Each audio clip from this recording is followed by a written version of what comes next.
অথচ রব্বুল আলামিন ঘোষণা করেন ওয়া ইয়ামসাসকাল্লাহু বিদুররিন ফালা কাশিফা লাহু ইল্লা হু। যে রব্বুল আলামিন বলেন আল্লাহ ছাড়া কেউ বিপদ দূর করতে পারে না। আল্লাহ রব্বুল আলামিন ব্যতীত কেউ আমার আপনার মঙ্গল অমঙ্গল করতে পারে না। তাহলে আমি আপনি কিসের মাধ্যমে কার কাছে মঙ্গল কামনা করছি, কার কাছে মঙ্গল আমার আপনার কল্যাণ ভিক্ষা করছি? অথচ রব্বুল আলামিন আমাদেরকে স্পষ্ট জানিয়ে দিলেন যে আল্লাহ রব্বুল আলামিন ব্যতীত তোমাদেরকে রক্ষা করার কেউ নাই, তোমাদেরকে বাঁচাবার কেউ নাই, তোমাদেরকে পরিত্রাণ দেওয়ার কেউ নেই। তাহলে আমি আপনি এই দিন র্যালি করে আমি আপনি কার নিকটে মঙ্গল কামনা করছি? এর দ্বারা আমি আপনি আমার আপনার দুনিয়া এবং আখিরাতের জিন্দেগি আমি আপনি ধ্বংস করছি। এজন্য রব্বুল আলামিন আমাদের জন্য মেসেজ পাঠিয়ে দিলেন। আল্লাহ রব্বুল আলামিন ঘোষণা করেন ইয়া আইয়ুহাল্লাযীনা আমানু দুখুলু ফিস-সিলমি কাফা ওয়া লা তাত্তাবিউ খুতুওয়াতিশ শাইতান ইন্নাহু লাকুম আদুউম মুবিন। আল্লাহ রব্বুল আলামিন ঘোষণা করেন, হে মুমিনগণ, হে ইমানদারগণ, তোমরা পরিপূর্ণভাবে পূর্ণাঙ্গভাবে ইসলামের মধ্যে প্রবেশ করো।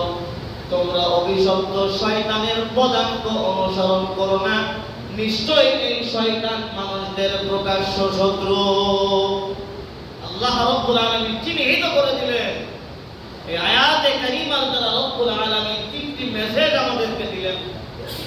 যে আল্লাহ রব্বুল আলামিন প্রথমবার আমাদেরকে এই বলে হুঁশিয়ারি করলেন, ইয়া আইয়ুহাল্লাযীনা আমানু, হে ঈমানদারগণ, মুমিনগণ, আমাদেরকে সম্বোধন করলেন, উদখুলু ফিস-সিলমি কাফা, তোমরা পরিপূর্ণভাবে পূর্ণাঙ্গভাবে দ্বীনে ইসলামের মধ্যে পরিপূর্ণভাবে প্রবেশ করো। যে জীবন ব্যবস্থা মুহাম্মদুর রাসূলুল্লাহ সাল্লাল্লাহু আলাইহি ওয়াসাল্লামের মাধ্যমে আমি প্রতিষ্ঠিত করে দিয়েছি, এবং তোমরা কখনোই অভিশপ্ত শয়তানের পদাঙ্ক অনুসরণ করো না। যে প্রথমবার রব্বুল আলামিন আমাদেরকে বললেন তোমরা পরিপূর্ণভাবে ইসলামের মধ্যে প্রবেশ করো। এরপরেই বললেন তোমরা শয়তানের পদাঙ্ক অনুসরণ করো না, নিশ্চয়ই সে তোমাদের প্রকাশ্য শত্রু। রব্বুল আলামিন আমাদের শত্রুকে চিহ্নিত করে দিলেন কিনা? কিন্তু আমি আপনি এই শত্রুকে চিনতে পারলাম না। আমি আপনি আমার আপনার ভাইদেরকে শত্রু বানিয়েছি, আমার আপনার প্রতিবেশীকে শত্রু বানিয়েছি, আমার আপনার আত্মীয় বর্গের লোকদেরকে আমি আপনি শত্রু বানিয়েছি, আমার আপনার ভাই বোনদেরকে শত্রু বানিয়েছি। অথচ আমার আপনার আসল শত্রুকে আমি আপনি চিনলাম না, যেই শত্রুর কথা রব্বুল আলামিন কোরআন এখানে কোট করে দিলেন। আমি আপনি এই শত্রুকে চিনলাম না। এই শত্রু আমি আপনি জন্মগ্রহণ করার পর থেকে আমার আপনার মৃত্যু সঞ্চয় পর্যন্ত ধোঁকা দিতে থাকবেন। এই শত্রুকে আমি আপনি চিনলাম না, যেখানে স্বয়ং রব্বুল আলামিন এই শত্রুকে আমার আপনার সামনে এর মুখোশকে উন্মোচিত করে দিয়েছেন। এজন্য মুহতারাম হাজিরিন, আল্লাহ রব্বুল আলামিন যে মেসেজ দিয়ে আমাদেরকে হুঁশিয়ারি দিলেন যে পূর্ণাঙ্গভাবে ইসলামের মধ্যে প্রবেশ করো। আমি আপনি যখন পরিপূর্ণভাবে ইসলামের মধ্যে প্রবেশ করব, এসব মঙ্গল শোভাযাত্রার কোনো দরকার আছে?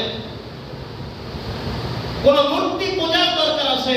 যেখানে মানুষেরা মানুষদের মূর্তি নিয়ে এইভাবে নানান হাইওয়ান জানোয়ারদের মূর্তি নিয়ে তারা র্যালি করে, এদের নিকটে তারা মঙ্গল কামনা করে। অথচ রব্বুল আলামিন আমার আপনার একমাত্র মঙ্গল করেওয়ালা, আমার আপনার ভালাই যদি দুনিয়াতে কেউ চান, একমাত্র রব্বুল আলামিন ব্যতীত আর কেউ চান না।